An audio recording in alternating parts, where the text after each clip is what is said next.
Okay, good afternoon, everyone. Today we're here with Chinmay. He's a very interesting guy. I met him last December when my family and I were in Budapest on vacation. Let's call it like that, vacation. We're visiting the city, and he and his parents were there in the bus with us. So they helped us how to get to downtown. So that's how we met.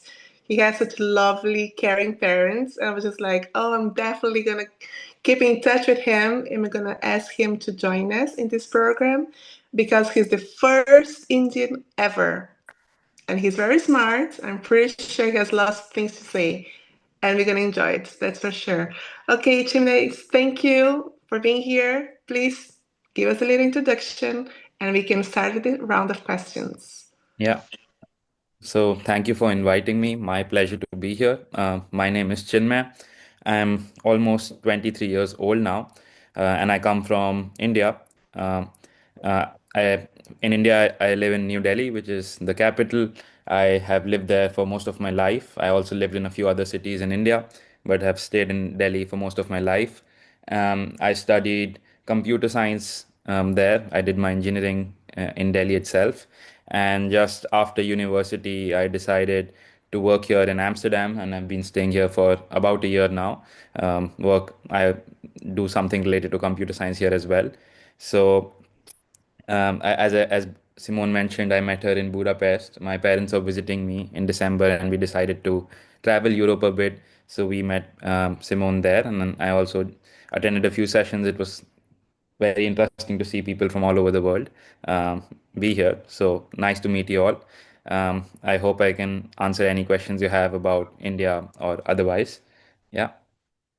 Perfect. Thank you so much. Okay, Adenilson, please go ahead. Okay, let's start with a question. Welcome, guys, to our English Brazil International. I'm curious, Chinmay, about cows in India. Why cows is so sacred in India? We see here in Brazil we have this barbecue that we eat from the meat of cows. It's Yeah. not cows, but heifer or bulls. And also we have this traditional rodeo here that Yeah. people riding on bulls. And we Yeah. see in Spain people mistreating bulls like in full fight. But how about India? Why is so sacred cows in India? And like there is a kind of main meal that meat that you eat in India, other than because I think you are prohibited to eat like meat in India. And what kind of food usually do you eat? What kind of meat do you eat in India? Yeah. So India, although is a secular country, which means that people in India are allowed to practice any religion they want, but most Indians are Hindus, which is India's most practiced religion. And in Hinduism, cows are sacred. I'm not really sure of what the exact reason for that is, but from what I understand, that's a culture where because cows give us milk and provide us nutrition, they are treated as sacred in India, and that is why cows are sacred in India. And since most states are in India are dominantly Hindu, there's also this rule that you cannot eat cow meat in India, beef. But there are some states where people practice other religions in which um, cows are not sacred. So it is not that in all of India eating beef Mm-hmm. is not allowed, but in terms of diet, most Indians are mostly vegetarian, so they don't eat meat. But the ones who do, I think the most common form of meat in India is either chicken or seafood. So India also has a very long coastline. So most of the coastal states eat fish, and the other states in the mainland, most people are vegetarian, but the ones who eat meat, they eat chicken. Yeah, there. But in places like where cows are sacred, they people raise them like a pet, like or there are places to raise cows, or there are pastures and like in the countryside fields, or people raise cows on the streets and in the So, yards of I house mean, backyards. yeah, so I mean, cows are mostly raised in like farms in villages where they even use the bulls and cows, for example, in farming to plow the land. Then they also use cows to provide milk. So they treat it as like a god because it is their source of income. It helps them in farming. It provides them milk, which they then sell. So in villages, you would see like uh, every farmer has a cow or two. Sometimes you also see these cows in cities because there are these stables within the cities where cows are raised, particularly for milk. But sometimes they let the cows roam around the city, so that's why it's a bit common to see cows roaming around streets. But yeah, so it's mostly in villages, but in some places in cities, cows are also kept in stables where they're mostly used for milking. And are there any punishments for those who like kill a cow, for example, and hit a cow while driving the car, or the people can go to the jail in places where Uh, cows are sacred? I obviously I think in most states killing cows is illegal, so you can definitely go to jail for that. But other than that, like when you see a cow roaming around street, I think everybody takes care of her. Like they would make sure that they don't hit her. They would stop their cars, let her pass. So people are very considerate, and I don't know if there's any punishment, but in case somebody actually does something bad with the cow, other people don't tolerate it, and even if there's no punishment by law, it's seen as a very bad thing. If you hit a cow, for example, by a car, other people will make sure that you get punished for it, even though you might not go to jail. But in most states, killing cows is illegal for meat. Mhm. Okay, thank you so much. Yeah. Okay, I don't see any hands here. So I'm gonna go ahead and ask questions because there's so much I still need to know about you, Jimmy. Please tell us, why did you decide to come to Amsterdam? Were other options in Europe or in the USA or in Asia? Because I know now at the moment, like China or South Yeah. Asia is very popular for young people. Please Yeah. tell us your choice. So I studied computer science engineering back in India, in Delhi itself, and the, several companies visit our campus at university, and they offer engineering jobs around the world and in India. So there was this particular company that came to my campus. They offered me an internship in Amsterdam when I was still studying.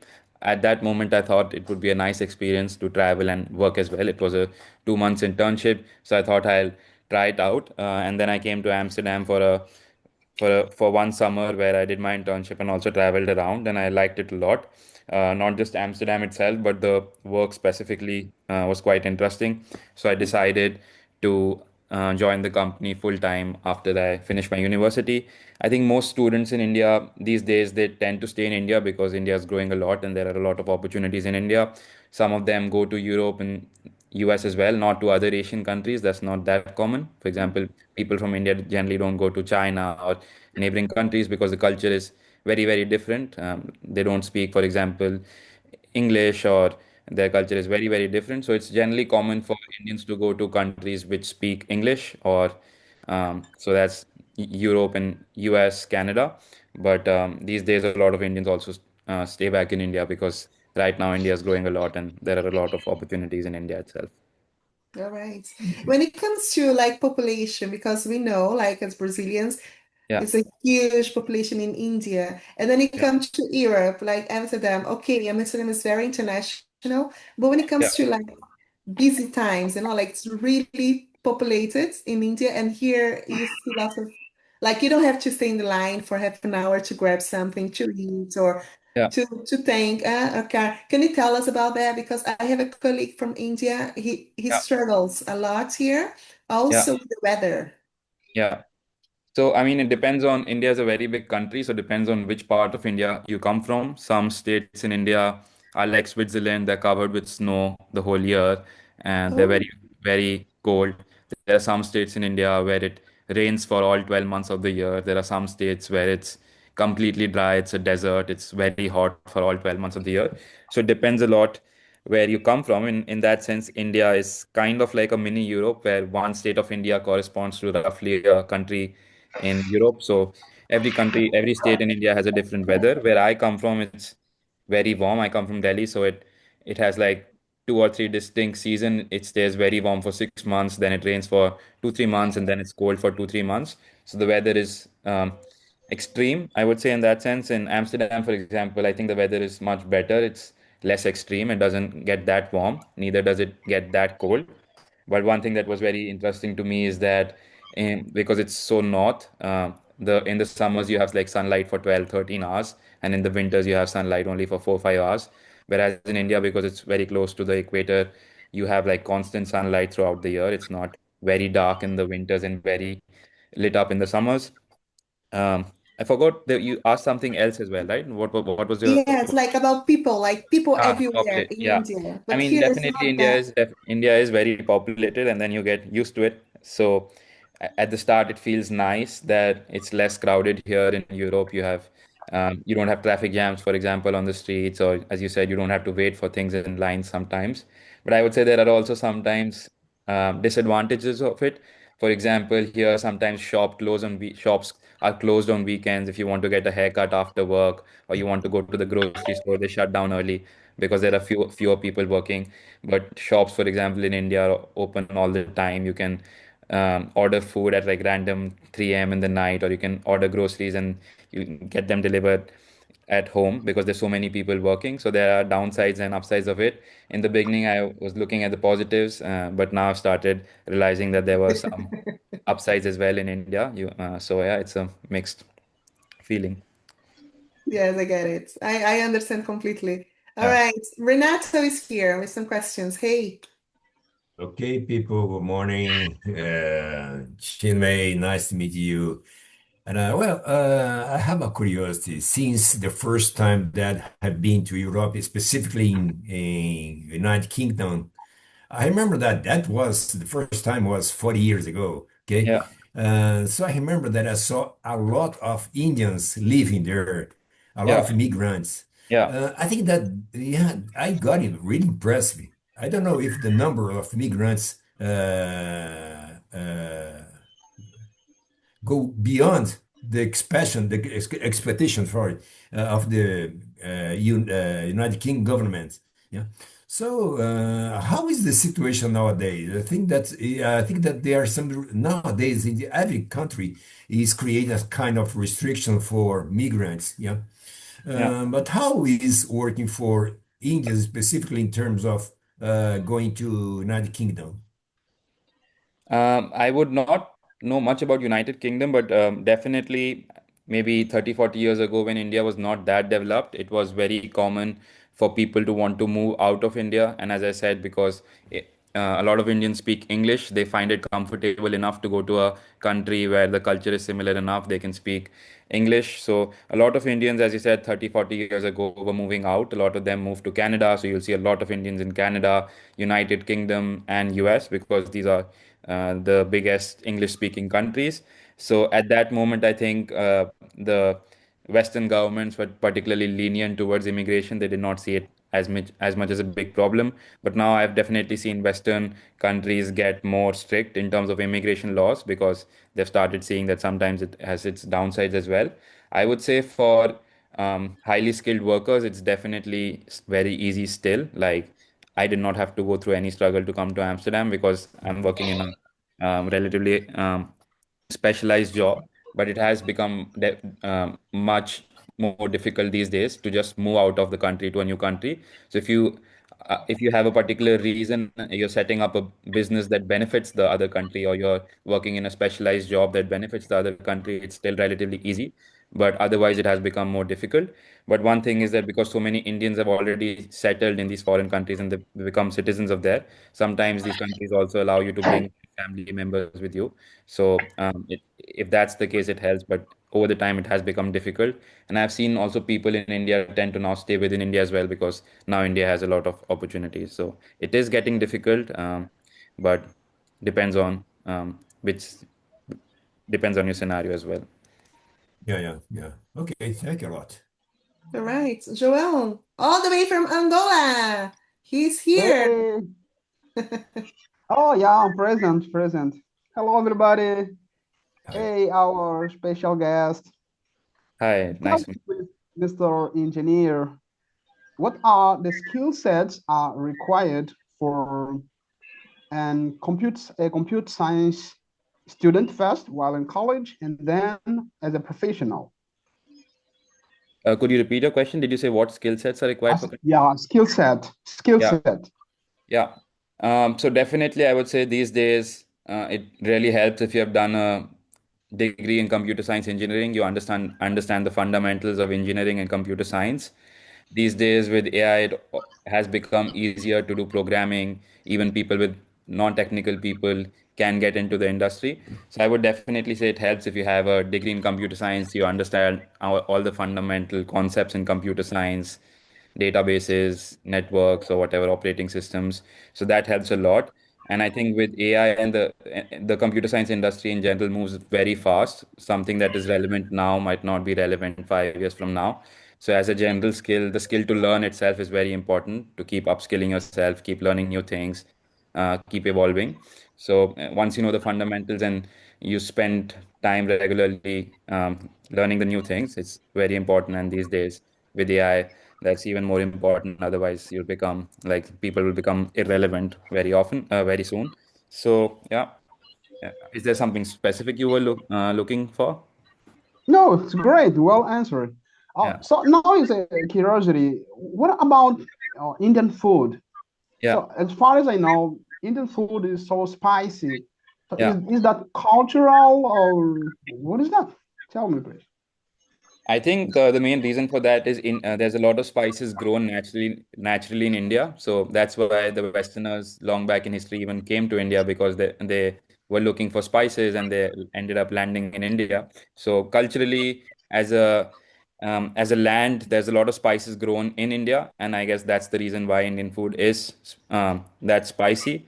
And Indian food is also like the Western perception on Indian food is very different. Like the dishes you see here are not the dishes that we eat on a everyday basis. Like the day-to-day things that we eat in India are not that spicy, but the dishes that get popular, like butter chicken or chicken tikka, these kind of things are not the things that Indians eat on a daily basis. These are also like special foods for us.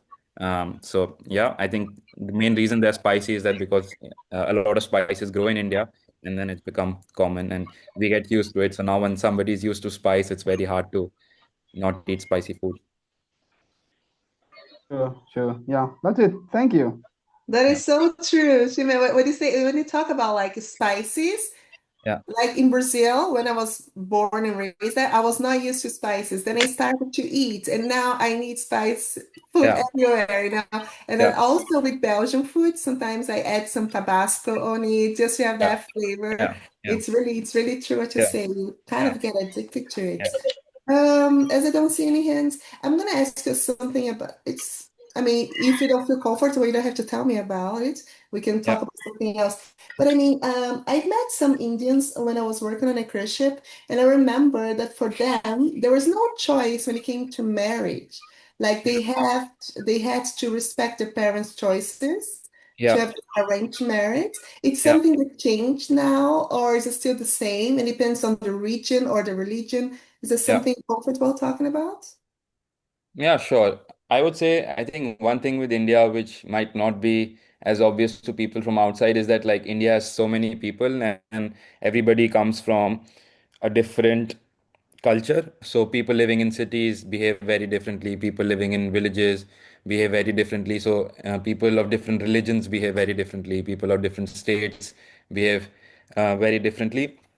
So definitely historically, um, um, arranged marriages have been very common in India, where your family arranges the marriage for you, and you don't really have any say in that. That has been true culturally, but over the time, as India has become more progressive, like people, for example, people like me or people living in cities, arranged marriages are not that common amongst us. So it depends on where you are, but I would say arranged marriages are still very common in India, but definitely as India's progressed more, as Western influences start flowing into the country, arranged marriages have become less common. So I'm not sure why that is the case. Again, it's culture and history where it was like that, and um, parents teach you that, and then you teach that to your children, and that continues like that forever, and that's history. But yeah, definitely with Western influence, that's decreased a lot, especially in the cities.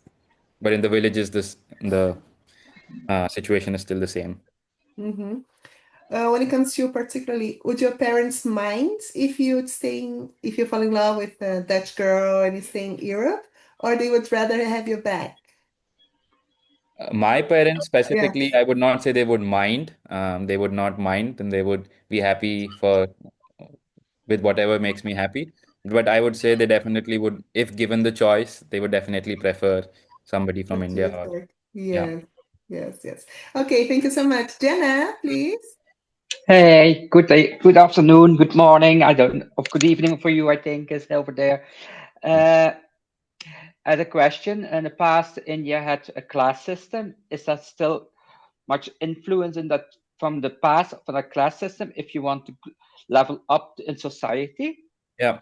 Yeah. So that again was something that we had historically called the caste system, where people were divided into mainly four castes. And so there were people who would be like the religious leaders, people who would be like the warriors, or and then normal working class people, and then there was this fourth class, which effectively in English translated to untouchables. They were not treated well, but once since like now, by law, this caste system has been abolished. So you can like legally this caste system, you cannot discriminate based on the caste, and legally as a country this caste system is no longer followed. So in cities, for example, nobody really knows which caste you are from, because this is not talked about at all. Like I myself would never say this, I'm from this caste, or I won't talk to you because you're from that caste. So in cities, definitely, this caste system has almost disappeared. But villages, even though legally this caste system has been abolished, as I said, like in India,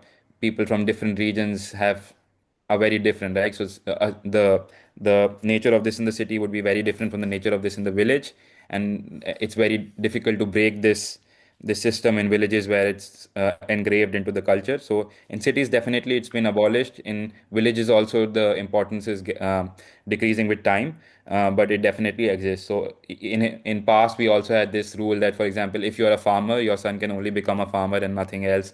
If you're a cobbler, your son can only become a cobbler and nothing else. So Yeah. this was very common in villages, but now children have access to the internet, so they study, they grow, then they are free to do whatever they want. Legally none of this is allowed, but still in some villages which are backward, this exists, but it's definitely going away with time. I imagine for women's rights, it's the same thing that the women's rights is becoming better than in the past. Yes, definitely. Yeah. So again, legally, there is no distinction between women and men in India, but it's very hard to enforce laws in a country like India. So in historically, women were not allowed to work outside the home or do anything that they want. But now and legally that's not allowed, but still it was the case. But as I said, in cities, it's become very forward. Women work um, equally as men. They do whatever they want. Just as an example, for example, in Amsterdam, it is very common for me to see women driving buses or trams. That is not the case at all in India. Like 10 years ago, there was not a single woman bus driver or a tram driver. But now, if you go into the streets of Delhi, you'll definitely see some women driving buses. So these things are changing with time and hopefully go away. And Delhi itself is a big city. I think about 30 million people, or 12 between 12 30 million people, I believe it's something like that. What is the status of Delhi inside India on cultural or political level? So yeah, I mean, Delhi is the biggest city in India. It's also the capital. As you said, yeah, it has about 30 million people, which is, for example, roughly the population of Netherlands itself. So it's a very, very big city. It lies somewhere in the north of the country. So it houses all the important political buildings. For example, our parliament is in Delhi. Our prime minister lives in Delhi. All the important political things happen in Delhi. So politically, it's the most important state in the country. But then there are also some other cities, for example, Bombay, which is somewhere to the west. That's more known for Bollywood. So it's important, and it's known for its financial center. So Delhi is the most important city politically, but for example, Bombay is the financial capital of the country. If you see in this map, Delhi is like way up in the north, and there's a lot of surrounding cities where which are mostly primarily agricultural. So you have a lot of villages around Delhi, and a lot of people come into Delhi from these villages, looking for job, looking for better opportunities. So which is why Delhi has become like extremely populated. All Yeah. these neighboring cities, small cities, people come in from these cities to Delhi to look for work. So it's definitely become a very modern city. over the last few years. It has like very good public transportation system. It's people from all over the country come there for work. It's not it's not, for example, it doesn't have the biggest temples in the country, and there are other parts of the country which are religiously more important. There are other parts of the country which are um, financially more important, but politically Delhi is the most important city. Where is Yeah, situated the Taj Mahal? Sorry, Gina. Taj Mahal is not in New Delhi. Taj No, it's Mahal. not. It's not in New Delhi. It's in a city called Agra, which is close by Ah, to Delhi, but it's not in Delhi. okay. thank you for the answers. Next person. Okay, now that we are with the map, Adenisa, can you show us a little bit more, like where he lives and yeah, for instance, Taj Mahal, This is a Agra. city called Agra. Agra is a city or is a state or province? How do you call that in India? It's a State? city. It's a city. It's a Uh, city. Okay. Delhi is a special city. It's a city as well as a state. But otherwise, we have like 29 states. Agra is a city in the neighboring state of Delhi called Uttar Pradesh. I mean, so you can see this Chandigarh, Uttarakhand, Punjab, Haryana, the ones written in slightly bigger font are the states, and then all these small things are cities. Delhi is special; it's both a city and a state. Uh, Agra is not so far from Delhi. Let yeah, it's me. about 2 or 3 hours of a drive, or depends on traffic as well. Right Yeah, now, for example, it's evening in Delhi, three so it's 3 hours. hours. If you go in the morning, it can be 2.5 hours. Oh, I also see they have another alphabet. Can you compare that to anything else, like Chinese? For us, it's completely different. Yeah, Is so something you can compare to something mm, else? Like no, so Pakistan, this language that you see is Hindi. Hindi. Yeah, Ah, so it has a different script. So unlike yeah. European languages, even though the languages are different, they're still written in like a normal English alphabet ABCD. Hindi has a Mhm. different script, and these Indian languages originate from a language called Sanskrit. So this region, uh, like way back, had a language called Sanskrit, where all the Indian languages originate from. So if you actually see the languages in the south, for example, in the bottom, Chennai, Bangalore, Coimbatore, those are not Hindi. Those are other languages. So India has like about 1,700 languages, all of Oh, them. They're oh different. my Yeah, they are goodness. different. Yeah, Yeah, they're so not these are the same. Oh, even I don't understand these languages. So Hindi is the most popular language. About 50% of the country speaks Hindi. But as I said, like you can compare India to Europe, where every state maps to a country in Europe, and as countries in Europe have different languages, states in India have different languages. So there's wow. no one official language that everybody speaks in India, and that is why English is popular because it becomes like a common language for people across states. Oh, Yeah, we wow. have some cities here that we don't have this kind of language here. It's only in this Yeah, different. I think it's a region where there is yeah, no this kind of writings, and it is really interesting because the map of India is not only that. We have here another part of the map that yeah, goes like from between Bangladesh and Bhutan, Nepal. yeah. Here it's Yeah. another region here, So what Nagaland, happens? Assam. So this is East India. It borders China, for example, on the north. Earlier, Bangladesh, which is a separate country, was actually part of India. Similarly, Pakistan, which was a separate country, was part of India. All of these Oh, were single country. Then, when the Britishers left India, they made Pakistan in India, and Bangladesh was actually part of Pakistan. It was West Pakistan and East Pakistan, but because these places were so far apart, and Bangladesh actually comes from the fact that people in Bangladesh speak the language Bangla, which is not the language that people in West Pakistan speak. So Bangladesh became a separate country. So all of this used to be one country, but then got split up. And yeah, most people know about like Taj Mahal and the north part of India, but there's the south part of India is completely different. The whitish region that you see with RJ, that's like a desert region in India. That's completely different. That's Rajasthan. East India is completely different, and then you have the Himalayas. So Nepal, where you see, is where Mount Everest is. So that range from up there, up top, to all the way to Nepal. These white regions that you see are mountains, so they kind of look like Switzerland. So in that sense, India is very comparable to Europe. And English is as India was colonized by the British people. English is one of the languages spoken in India. All over the country, there are some regions that people don't speak English. So yeah, I mean because the Britishers colonized India, people started learning English as well. But as such, there's no one region from India which has English as their language. People just speak it because it becomes easier, because India has a lot of Western influence, and also it becomes easier to talk with people from other states which speak different languages. People in villages, for example, definitely don't speak English because they don't have the need to speak to people from other regions. People in cities, it's become very common for children in cities to learn English because then they can, for example, go through the internet, do all these things Mhm. which are in English. So cities English is very popular. Villages still. So although a lot of people in India speak English, that number is still about 15-20%, which is the urban population of India. Right. All right. So let's go back to Renato with another question, please. Okay, Chinmay.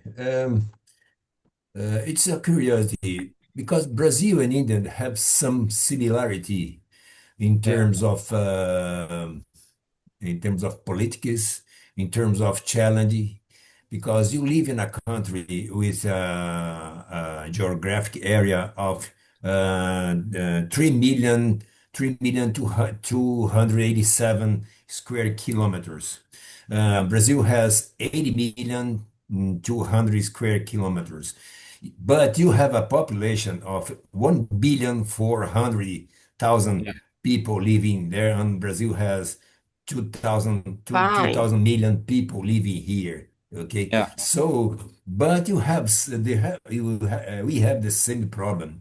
What are they? The poverty and yeah, a kind of a social inequality. Yeah, yeah, and I believe that this is the big challenge for our people to face. Well, yeah, India is a country that is growing a lot. The last yeah, year, India grows 6.5% in your economy yeah, of your economy, but you have a lot of problems to face. Yeah.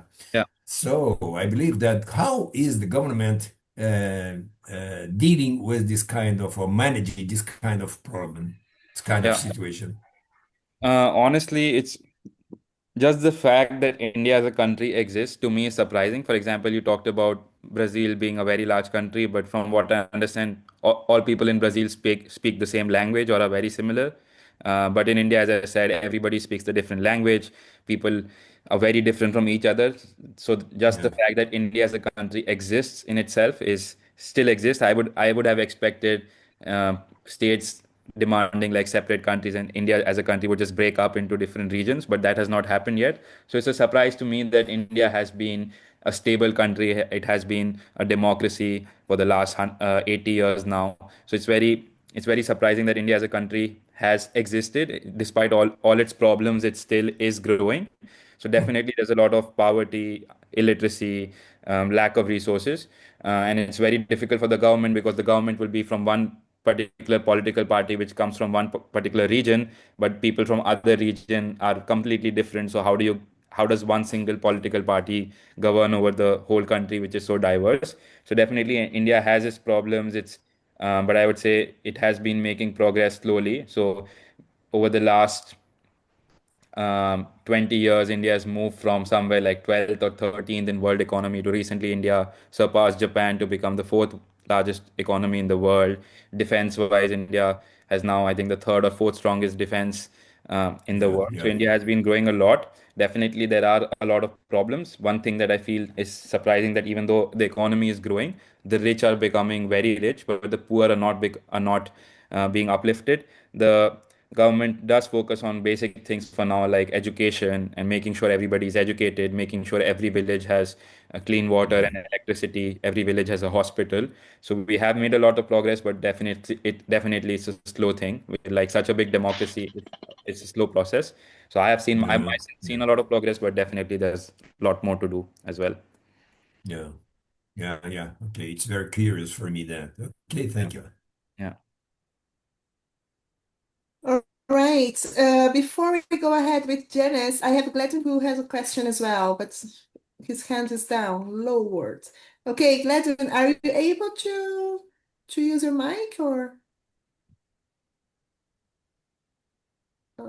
That's correct, Simone. Thank you so much. All right, all right. Yes, Please. I raised my hand, but I understand that you may have missed it. Then I lowered it. Then I decided to write.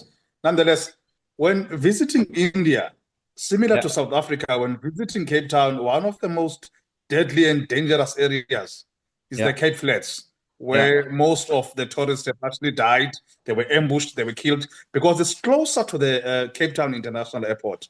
Similar, when I visited Brazil, I was actually advised not to be closer to the favelas. I can actually go anywhere, but I need to be careful around the favelas. So, what are some of the areas that you need to avoid when visiting India Yeah. due to crime? Yeah. I mean, I would say that there are actually no such specific areas in India. Like it's relatively, as a country, it's very different. Like if somebody comes from the Western world to India, as a country, it's very different. So you might feel very overwhelmed. But as such, there is no one particular region where I would say you should not go here. If you are open to the fact that India as a country is very different, it might be a little polluted, it might be crowded. You might see cows on the street. I would say all places are good to be, particularly like the touristy places, like when once you go to Agra or Rajasthan is a very common tourist place. All these touristy places are safe.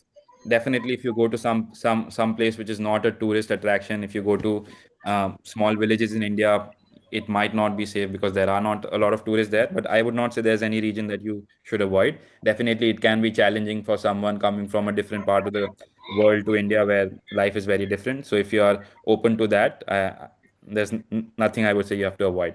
All tourist places, the popular ones are safe to travel, I would say.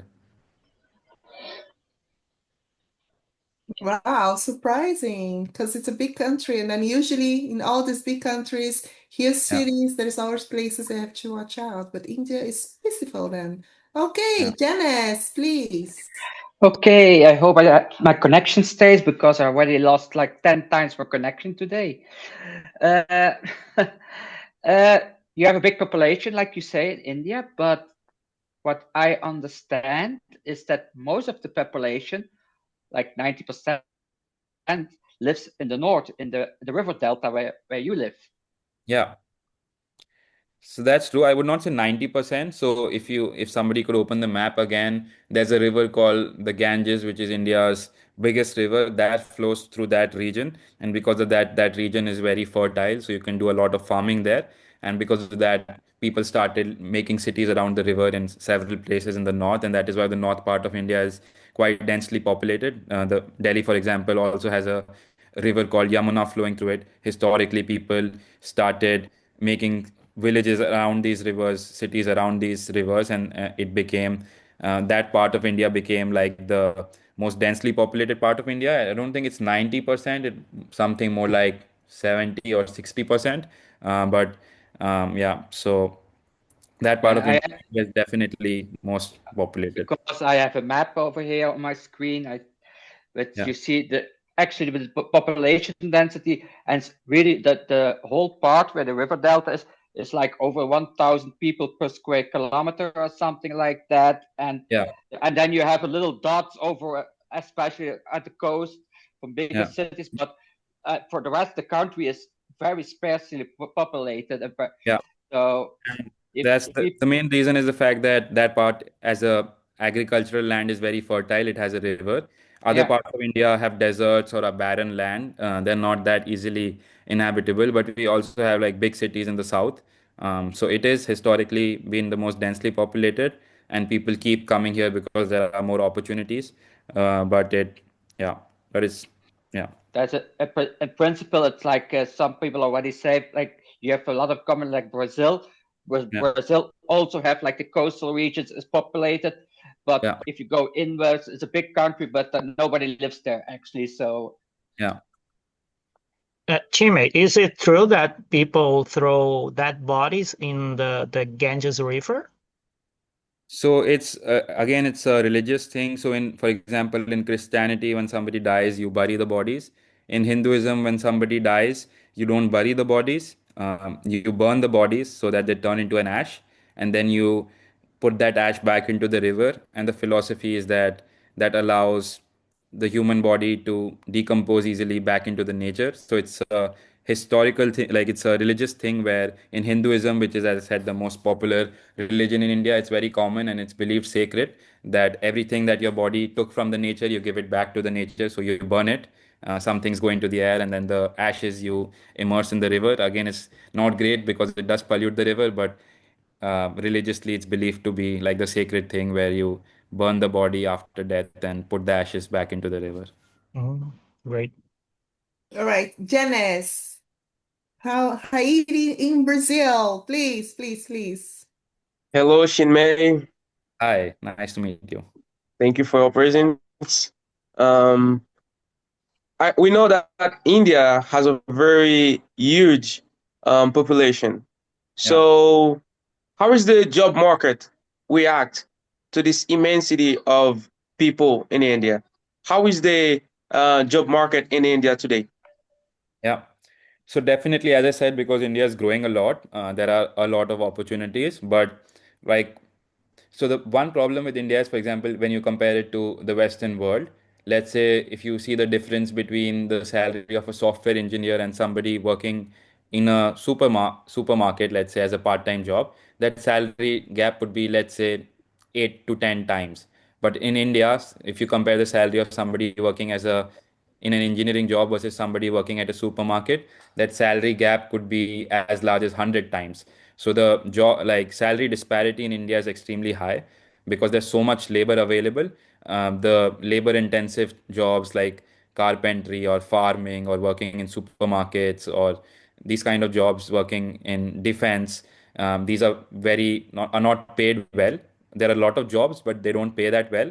But now these days, because India is growing a lot, we have a lot of small companies opening up in India, startups starting up in India, and they provide more technical jobs. So definitely, the job market in India is doing relatively good these days. But compared to the West, these jobs don't pay that much. So sometimes people like to move out of the country. But for the country itself, I would say the job market is doing relatively decent compared to the size of the country. Like for such a big country, like the unemployment rate is relatively low in the country. And what is the work culture is like in India? For example, in some countries, people work long hours during the day. So how is it in India? Yeah, I mean, definitely because, as I said, these jobs don't pay a lot. So sometimes people do 2 to 3 jobs together. They do something in the morning, then they do something in the evening. So, as an example, some people would be a driver in the morning, but then open a ice cream stall in the evening. So, people in cities who do more Western jobs, like working as software engineers, they have a normal routine, like they would go to the office and come back at a decent time. But people who want to rise up in the ladder, earn extra income, they work very hard and they can work like 12 hours for all 7 days of the week. So really depends on what your situation is. That because a lot of people in India want to grow, earn more money, they definitely work very hard, like a lot, I would say. And our last question. Yeah. What is the most common job in India?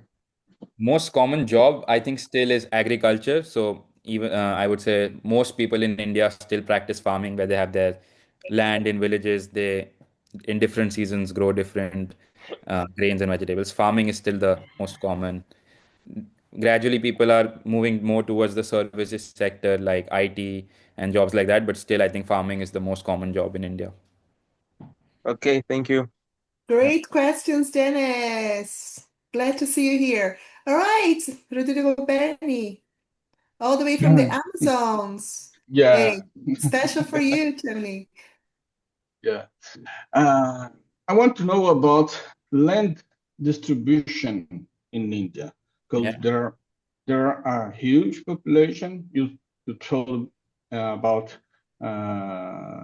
working farm is the main job, but I want to know about land distribution.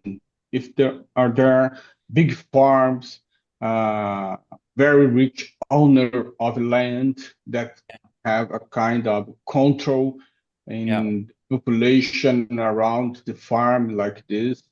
Yeah. So I think what you're saying is true, that's the like social inequality in India is very high.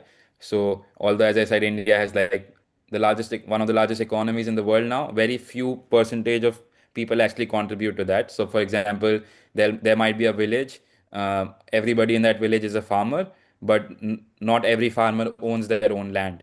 They would go and work on somebody else's land, and there might be two or three big families that own a lot of land. So that has been a problem in India where few people control most of the wealth, and then uh, the poor people are subjected to whatever they want. So they might force them to work on their farm, but then not pay them adequately. And then you can't really do much because that's the only source of income. So either you do farming or you do nothing else. But if the farms are controlled by other people, then you're not paid appropriately. But the good thing about India is since it is democratic, you can, for example, Mhm. a farmer might decide to send his son or daughter to study at school.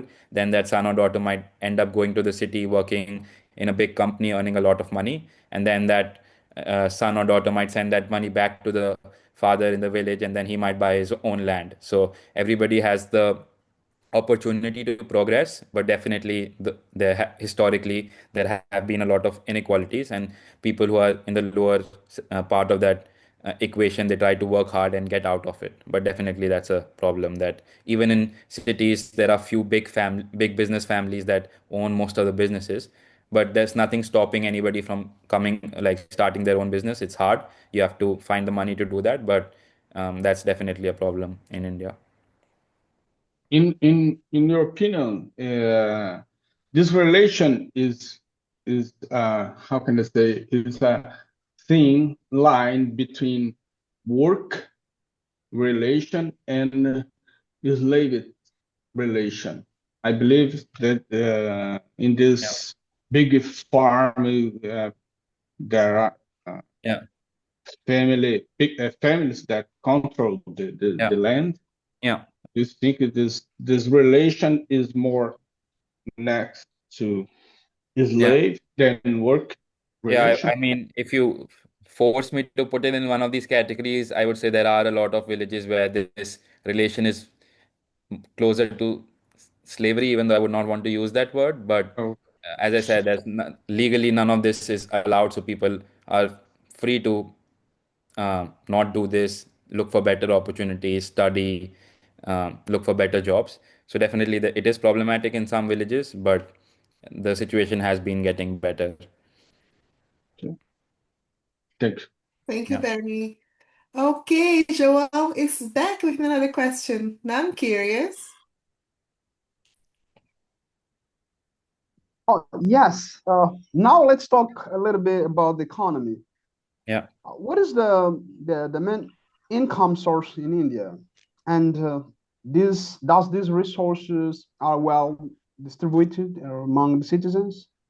Yeah. So, as I said, Indian economy has been growing a lot. So I think it's the fourth largest now. So definitely that also means that per capita everybody's income has been rising. But that doesn't necessarily mean that everybody's income is rising equally. So people from the villages, even though India's economy has tripled, let's say in the last 10 years, their incomes have not tripled. But there are some big business families who own a lot of businesses in India. Uh, you're muted if you're saying something. But yeah, so there are some big business families whose incomes have increased a lot. So there's definitely a lot of inequality. Farming is still the main source of income for most people living in villages. But these days, manufacturing and IT and other service sectors like medicine and defense have also been growing. So people have been moving away from farming. So the number of farmers in our country has been going down. So there's definitely a lot of inequality, but it is getting better. Oh, yeah. We cannot hear you, Joel. I don't know what he's trying to say, but he's mute. Oh, no, no. Oh, Everything is clear. Clear. Thank you so yes? much. All right. So let's move on, guys. Linda is coming out of her shell. She will ask you a question, Chinmay. Hey, Linda.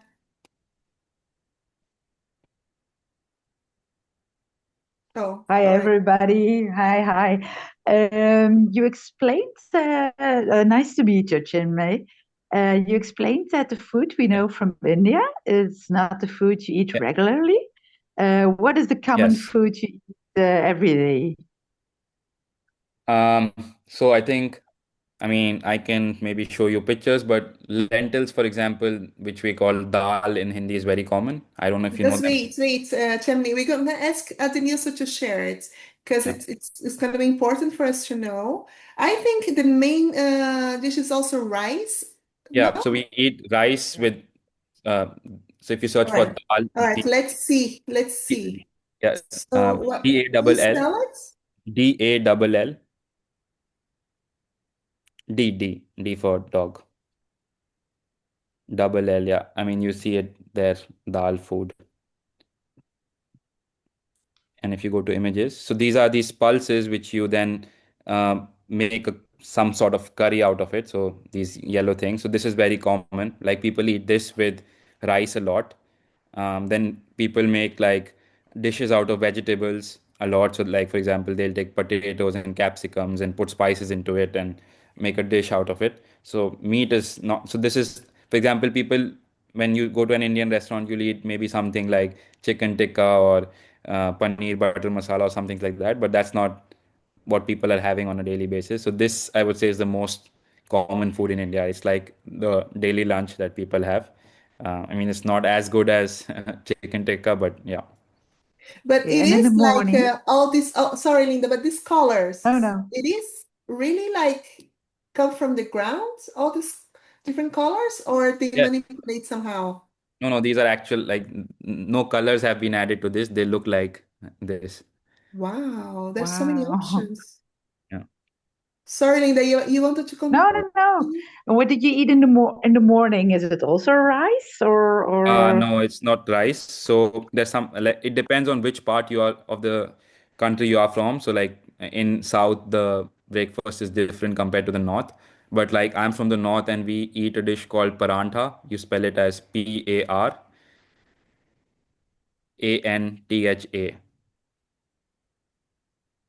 Uh, N- uh, Ntha.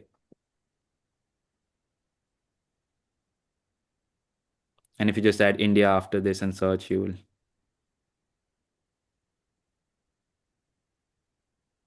So these are some things which are similar to bread. We stuff, for example, uh, potatoes or paneer, which is a form of cheese, into this. We eat it with curd and butter. So this is like the common uh, breakfast in North India. People generally have a cup of tea and onions with it. So you can It's see like a that. pancake. A It's kind of, pancake. yeah, it's kind of like an Indian pancake, although it's not sweet. It's spicy. People eat chilies with it, for example. And then in the south, there's something called dosa, which is spelled as Dosa. Um, that's a very popular South Indian um, breakfast. Like a This is nacho. also, Like a yeah, nacho. Nacho. yeah, yeah, kind of like that. Okay. Okay, thank you very much. Yeah. Nice to meet you. Thank you. Nice to meet you And too. and how about eggs? Because you eat lots of chickens, so I'm supposing you have also lots of eggs, and with Yeah, eggs you make lots of desserts or not? You don't eat much sweets in India? I mean, we have a lot of sweets in India, but most of them don't have eggs. So they're made without eggs. People do often like eat omelets and boiled eggs as well. So a lot of Indian dishes don't have eggs because it's, as I said, it's not culturally that common. So if you, so we have most of our sweet dishes are made out of milk and not eggs.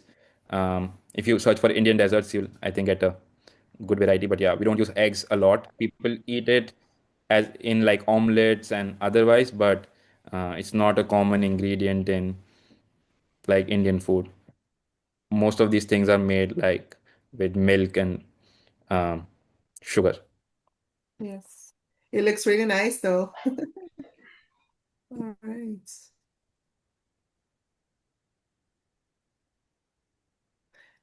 Okay, guys. And with this done, we're gonna have to shut down the session. Chimney, thank you so much. I mean, I can tell you I'm impressed, but I'm not because I knew you do exactly what you did. You're so smart, and the way you answered all the questions, I am also sure you didn't prepare. It's everything here. You just went for it, and we learned so much about India. And that's the first time, and I really hope that's not the last time. If you have a Yeah, friend or someone that you know, please let us know because India is sure. such an interesting country. There's so Yeah, much more for us to learn, and it's yeah, gonna be really nice. So yeah. thank you so much. I hope you had a good time. Yes, I had a great time. My pleasure being here. Thank you all for joining. And in case you have questions about India, I'm in the group, so feel free to shout them out, and I'll definitely let you know, Simone, if I find somebody else who will. Oh, that's so lovely. Thank you Yeah, so much. And yes, for all you guys being here, thanks a lot. yeah. Next week, Saturday, we're gonna have another session because I gotta cancel, but no problem. We're gonna have a little break this week, and I'll see you next Saturday, all right? Thank you so much for Okay. being here with us. Bye Thank Thank you, you. bye. guys. Have a Thank you, great guys. weekend. Bye Bye. bye. Enjoy See your ya. weekend. Yes. Bye bye. Bye.